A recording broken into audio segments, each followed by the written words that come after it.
Students, ये जो question है वो हमसे कह रहा है कि N aqueous solution of metal M1 reacts separately with reagent Q and R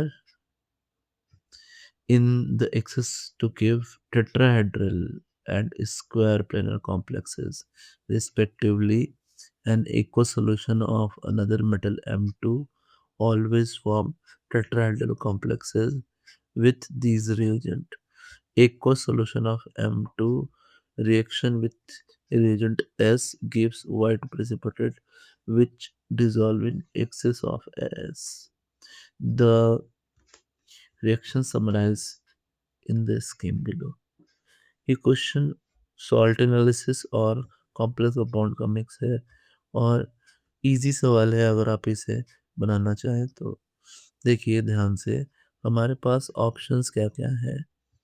एक हमारे पास ऑप्शन है Zn 2 प्लस है, एक ऑप्शन है निकेल 2 प्लस है, एक है सी डी 2 प्लस है और एक है CO 2 प्लस।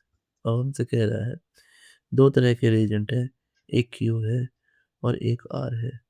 ठीक है, जो कि क्लियरली हमें दिख रहा है इनमें से कोई एक या तो Cn माइनस है या फिर कोई एक Cl माइनस है। ठीक है, अब समझें इस बात को। जो हमारा Zn 2 प्लस है वो 3D10 कन्फिग्रेशन है और 3D10 कन्फिग्रेशन या D10 कन्फिग्रेशन जितने भी हैं वो टेट्राहेड्रल बनाते हैं।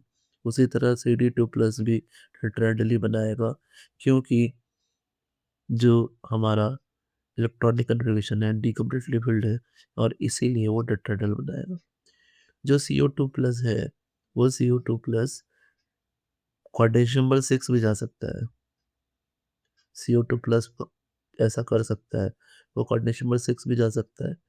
लेकिन निकेल जो है, निकेल यहाँ पे सबसे अच्छा कंटेंडर है और वही स्ट्रॉन्ग और वीक फील्ड लिगेंड में टेट्राहेड्रल बनाएगा या फिर स्क्वायर प्लेनर बनाएगा।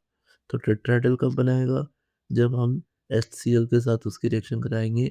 और स्क्वायर प्लेनर कब बनाएगा? जब हम KCl के साथ उसकी रिएक्शन कराएंगे। तो यहाँ जो परफेक्ट कंटेंडर है वो निकेल 2 प्लस है। So the answer will be nickel 2 plus and with along with HCl and KCl. So answer ये है। स्टूडेंट्स, ये जो क्वेश्चन है ये क्वेश्चन का दूसरा पार्ट भी है, तो stay tuned for the second part of this question. Thanks, subscribe for